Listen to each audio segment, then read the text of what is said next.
नमस्कार मैत्रिणींनो, आपल्या चॅनलवर तुमचं मनपूर्वक स्वागत आहे. आज आपण जाणून घेणार आहोत अक्कलकोट निवासी ब्रह्मांड नायक श्री स्वामी समर्थ यांची अद्भुत कथा, त्यांचे चमत्कार आणि जीवन बदलणारे विचार. असं म्हटलं जातं की स्वामी समर्थांनी अनेक भक्तांचे दुःख दूर केले. गरिबांना मदत, आजारी लोकांना आधार आणि संकटात असलेल्या भक्तांना मार्गदर्शन हे त्यांच्या जीवनाचं कार्य होतं. भक्तांच्या श्रद्धेनुसार स्वामी आजही आपल्या भक्तांच्या हाकेला धावून येतात. जर तुम्हालाही श्री स्वामी समर्थावर श्रद्धा असेल तर कमेंटमध्ये लिहा श्री स्वामी समर्थ. व्हिडिओ आवडला असेल तर लाईक करा, शेअर करा आणि चॅनलला सबस्क्राईब करा. तर सुरुवात करू कथेला. पंडितांचे गर्वहरण. श्री स्वामी अक्कलकोट येथे असताना लांबून अनेक लोक त्यांना भेटावायला येत असत.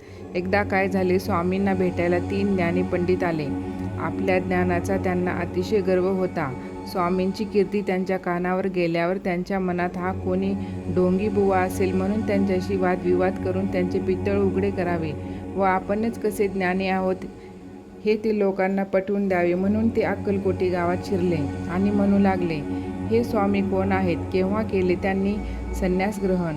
येथे राहण्याचे कारण काय? कोणता आहे त्यांचा मठ संप्रदाय? तेथील लोकांच्या जवळ त्या 3 पंडितांच्या स्वामींची माहिती विचारण्यास सुरुवात केली. लोक मनातून घाबरून गेले की स्वामींच्या बाबतीत अशी वल्गना करणारे हे कोण मोठे? त्यांनी चोळप्पांना बोलावून सांगितले. तेव्हा त्यांच्या लक्षात आले की हे पंडित आपल्या टिचभर ज्ञानाने घमेंडखोर झालेले दिसतात. त्यांचा गर्वहरण होणे जरुरीचे आहे. म्हणून चोळप्पाने त्या तिघांना स्वामींच्या समोर नेऊन उभे केले. ताठ मानेने ते तिघे स्वामींच्या समोर उभे राहिले. दत्तावतारी स्वामींना नमस्कार करण्याचे साधे सौजन्यही त्यांनी दाखवले नाही. स्वामींनी त्यांना ओळखले व आपल्या भेदक नजरेने त्यांच्याकडे पाहिले. त्याच क्षणी त्यांची गाळण झाली. त्यांच्या मुखातून शब्दच उमटणार. त्यांची वाणी मुखी झाली. ते वाद काय घालणार? सर्व जमा झालेल्या लोकांसमोर ते लज्जित झाले. त्यांनी करुण नजरेने स्वामींकडे पाहिले व मुख्यानेच क्षमा मागितली. तेव्हा स्वामींना त्यांची दया आली. त्यांचा कंठ पुन्हा फुटला.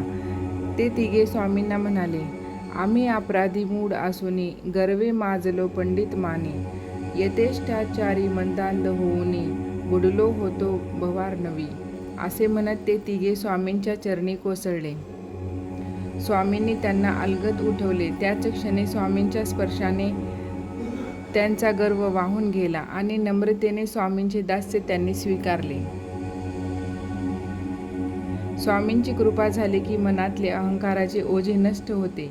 स्वामींच्या अशा अनंत लीला वारंवार प्रकट होत असत. मानवी देह धारण केलेल्या स्वामींनी षड्विकारावर संपूर्ण विजय मिळवलेला होता.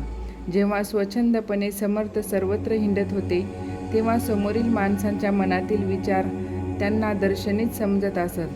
परमदयाळू स्वामींना भक्तांनी हाक मारली की तितक्याच तत्परतेने आपल्या परमभक्तासाठी धावून त्यांची संकटातून ते सुटका करीत.